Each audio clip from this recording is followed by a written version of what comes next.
Hello friends, मेरा नाम है सुशांत सिंह और आप देख रहे हैं मेरा यूट्यूब चैनल।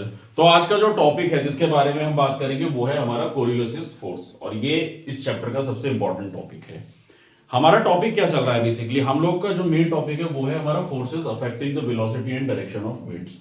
और लास्ट वीडियो तक हम लोगों ने प्रेशर ग्रेडियंट फोर्स के बारे में पढ़ा, उसके अलावा हमने फ्रिक्शनल फोर्स के बारे में पढ़ा। अब ये तीसरा पार्ट जो है कोरिलेसिस फोर्स, अब हम यहाँ पे इसको पढ़ेंगे। यहाँ पे एक बात और बताना चाहूंगा, ये जो टॉपिक है ये पूरा फोर्सेस वाला, ये काफी बड़ा टॉपिक है। तो मैंने पहली वीडियो में भी बताया था कि ब्रेकअप में मैं इस वीडियो को बना रहा हूँ। तो अब जैसे कोरिलेसिस फोर्स है, तो ये कोरिलेसिस फोर्स का सिर्फ एक पैराग्राफ, यानी कि कोरिलेसिस फोर्स होता क्या है वो मैं एक्सप्लेन करूंगा इस वीडियो में, ठीक है ना। और अच्छे से समझा दूंगा, आप लोग समझ जाओगे।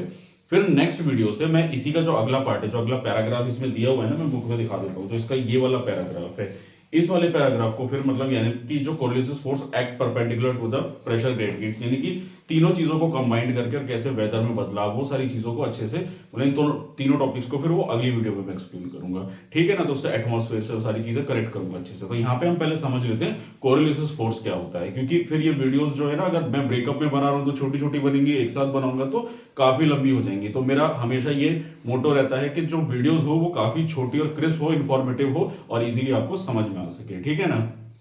तो शुरुआत करते हैं कोरिलेसिस फोर्स को समझते हैं। अब देखो, थ्योरी तो मैं बाद में आप लोगों को बता दूंगा, थ्योरी है क्या क्या है, सिंपल और आसान भाषा में बता दूं कि कोरिलेसिस फोर्स होता क्या है। देखो, कोई भी चीज है, अगर आपकी एक डायरेक्शन है, आप मूव कर रहे हो, तो ऑब्वियसली बात है आप ऐसे लेफ्ट राइट तो मूव नहीं करोगे। इंसान है, गाड़ी है, कोई भी चीज है, इंसान एक सीधी डायरेक्शन में मूव करता है, ठीक है ना। अब होता क्या है कि जब इंसान सीधी डायरेक्शन में मूव कर रहा है, फॉर एग्जाम्पल के तौर पे मानो कि आप ऐसे चल रहे हो और अचानक से रास्ते में बहुत जोर से हवा आए, तो आपका जो डायरेक्शन है वो थोड़ा सा टेढ़ा हो सकता है, हो सकता है। या फिर आप ऐसे ले लो, जैसे आप कोई कागज फेंक रहे हो और अचानक से ऐसे हवा चल रही हो, तो वो कागज जो आप ऐसे सीधा डायरेक्शन में फेंक रहे हो, लेकिन हवा लगने से उसकी डायरेक्शन मुड़ गई, तो उसको हम बोलते हैं डिफ्लेक्ट होना। अब विंड्स में क्या होता है, देखो हमारा नदर्न हेमिस्फीयर से हाई प्रेशर से लो प्रेशर की तरफ विंड चलती है, ठीक है, हम लोगों ने ये तो पढ़ लिया है। अब हाई प्रेशर से लो प्रेशर की तरफ जब विंड चल रही है, तो विंड तो देखो ऐसे सीधी आनी चाहिए, लेकिन वो इस तरह से डिफ्लेक्ट कर जाती है। और सदर्न हेमिस्फीयर की बात करें, वहां से जो विंड चलती है हाई प्रेशर से लो प्रेशर, वो भी ऐसे डिफ्लेक्ट कर जाती है। तो ये डिफ्लेक्ट क्यों होती है, पहली बात तो यही कोरिलेसिस फोर्स होता है। लेकिन ये होता क्यों है, कैसे होता है, उसको मैं बता देता हूं। कौन सा फोर्स जनरेट होता है, देखो एक तो मोशन, अब यहां थोड़ा फिजिक्स समझ लो। देखो, एक तो मोशन है जो हमारी अर्थ में इस तरीके से क्रिएट हो रहा है, ठीक है ना। जैसे मैंने अभी आपको बताया, अपने पर डायरेक्शन ली कि हम एक सीधी डायरेक्शन में चल रहे हैं, तो विंड तो सीधी चल रही है हाई प्रेशर से लो प्रेशर। लेकिन दूसरा मोशन जो है वो है हमारी अर्थ का रोटेशन ऑफ मोशन, यानी हमारी अर्थ भी तो रोटेट कर रही है ना। विंड जहां पे चल रही है वहां पे भी तो रोटेशन हो रहा है ना। अब आप इसको ऐसे ले लीजिए, अगर आप मान लीजिए चल रहे हैं और सड़क भी मूव कर रही है, तो आपकी डायरेक्शन में बदलाव आएगा। आप भी अब जैसे हम मान लो सड़क पे चल रहे हैं, फर्श पे चल रहे हैं, तो फर्श तो एक जगह स्थिर है ना, वो तो मूव नहीं कर रहा है। हम जहां पे मूव कर रहे हैं वो भी चीज मूव कर रही है। मान लीजिए ये चीज ऐसे मूव कर रही है और हम ऐसे मूव कर रहे हैं, तो इसकी डायरेक्शन में भी तो फर्क आएगा ना। सिंपल सी बात है। तो वही चीज है कि जब हम लोग इस तरीके से मूव कर रहे हैं, मतलब विंड मूव कर रही है और रोटेशन इस डायरेक्शन में हो रहा है, तो क्या होगा, जब इस तरह से मूवमेंट होगा तो ये इस तरीके से डिफ्लेक्शन देखने को मिलेगा कोरिलेसिस फोर्स में।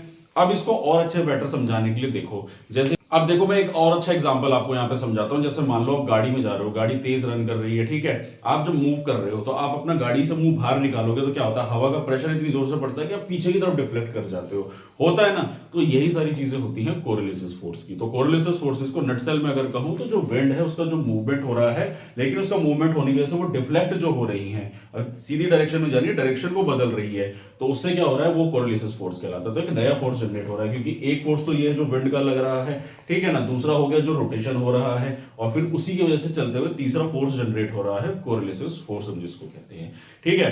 अब एक और मैं यहाँ पे एक और दोबारा से एक और एग्जांपल दिखा देता हूँ। जैसे देखो, मान लो ये गोल चक्कर है, ठीक है, अब ये राउंड राउंड घूम रहा है, ऐसे गोल गोल गोल गोल घूम रहा है। अब मान लो अगर आप यहां से यहां मूव कर रहे हो ऐसे, ठीक है, अब इसको ऐसे समझने के लिए कर देते हैं, ये कुछ साइन लगा देते हैं। तो मान लो ये माइनस, ये मल्टीप्लाई, ये डिवाइड और ये प्लस। ये सिर्फ इसलिए समझाने के पॉइंट ऑफ व्यू से, इसका कोई मैथमेटिक्स से कोई मतलब नहीं है। तो मान लो अगर आप मल्टीप्लाई, अब ये घूम रहा है पूरा, तो ये घूम रहा है तो साइन भी घूमेंगे सारे। अब मान लो आप यहां से यहां मूव कर रहे हो और ये चक्री भी घूम रही है साथ के साथ, तो ये जरूरी है कि जब आप यहां से इस पॉइंट तक पहुंचोगे तो आपका डिवीजन वाला पार्ट होगा, क्योंकि जब आप यहां से यहां मूव करोगे तो ये राउंड भी तो घूमता रहेगा ना। तो आप ऐसा सोचो कि ये ऐसे पूरा घूम रहा है और आप यहां से यहां मूव कर रहे हो, ये पूरा घूम रहा है, तो हो सकता है जब आप यहां तक पहुंचो तो आपको या तो माइनस हो सकता है या फिर आपका मल्टीप्लाई वाला साइन यहां आ सकता है। समझ गए? इसी को हम कोरिलेसिस फोर्स कहते हैं। तो यही होता है जब अर्थ रोटेट करेगी और ऐसे घूमती रहेगी गोल गोल गोल गोल, और ये डायरेक्शन अलग जो इस तरीके से कोरिलेसिस फोर्स के पीछे हमारी डिफ्लेक्ट कर जाती है। ठीक है ना, इसी को कहते हैं हम लोग कोरिलेसिस फोर्स। अब हम थोड़ा सा थ्योरेटिकल पार्ट पे आ जाते हैं। तो देखिए, so rotation of the earth about its axis affect the direction of wind. तो सीधी सी बात है, जो हमारी अर्थ का रोटेशन हो रहा है वही इस विंड की डायरेक्शन को अफेक्ट कर रही है, बदल देती है। उसके बाद it reflect the wind to the right direction in the northern hemisphere and to the left to the southern hemisphere. यानी कि जो नॉर्दर्न हेमिस्फीयर से विंड आ रही है वो किधर, वो हमारी राइट डायरेक्शन में डिफ्लेक्ट कर जाएंगी। और जो मतलब राइट यहाँ पे ऐसे हो गया कि मतलब आप उसके डायरेक्शन के हिसाब से समझो, विंड की डायरेक्शन ऐसे आ रही है तो विंड का ये लेफ्ट होगा ये राइट होगा, तो इसलिए अकॉर्डिंग टू विंड वो राइट में डिफ्लेक्ट करेगी, और जब विंड यहां से जा रही है नीचे से वो लेफ्ट में डिफ्लेक्ट करेगी। ठीक है ना। उसके बाद deflection is more when the wind velocity is high. तो डिफ्लेक्शन ज्यादा से ज्यादा होगा जितनी ज्यादा उसकी वेलोसिटी हाई होगी। वेलोसिटी यानी कि स्पीड जो विंड की जितनी ज्यादा होगी उतना ज्यादा डिफ्लेक्शन देखने को मिलेगा। ठीक है ना, क्योंकि जितना ज्यादा तेजी से चलेगा उतना ज्यादा डिफ्लेक्ट हो करेगा। ठीक। उसके बाद Coriolis force is directly proportional to the angle of latitude. तो Coriolis force is directly proportional to the angle of latitude, यानी कि कोरिलेसिस फोर्स जो है पूरा इसके परपेंडिकुलरली काम करता है इस तरीके से। ठीक है, वो बताना चाह रहा है। और लास्ट में the maximum at the pole and is absent at the equator.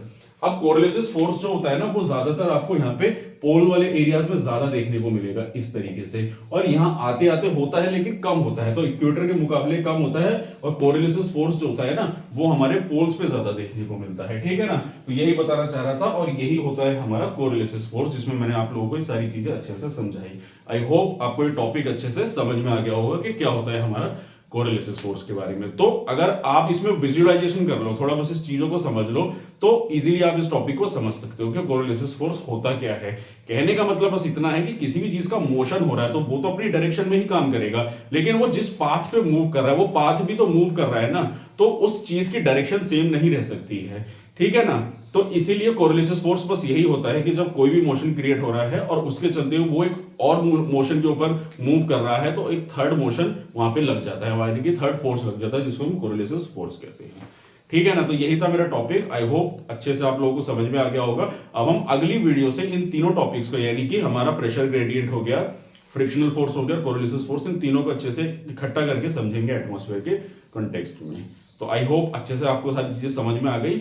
आप लोगों को इन्फॉर्मेशन और देना चाहूंगा, अगर आप लोग कोई भी यूपीएससी की बुक परचेज करना चाहते हैं या कोई एनसीईआरटी बुक परचेज करना चाहते हैं या फिर कोई भी यूपीएससी का सैम पेपर यूनिवर्सल का कोई भी हुआ वो अगर आप खरीदना चाहते हैं तो मेरे डिस्क्रिप्शन लिंक में जाइए, वहां पे लिंक अवेलेबल है, उस पर क्लिक करके आप अपने लिए ऑनलाइन ऑर्डर कर सकते हैं।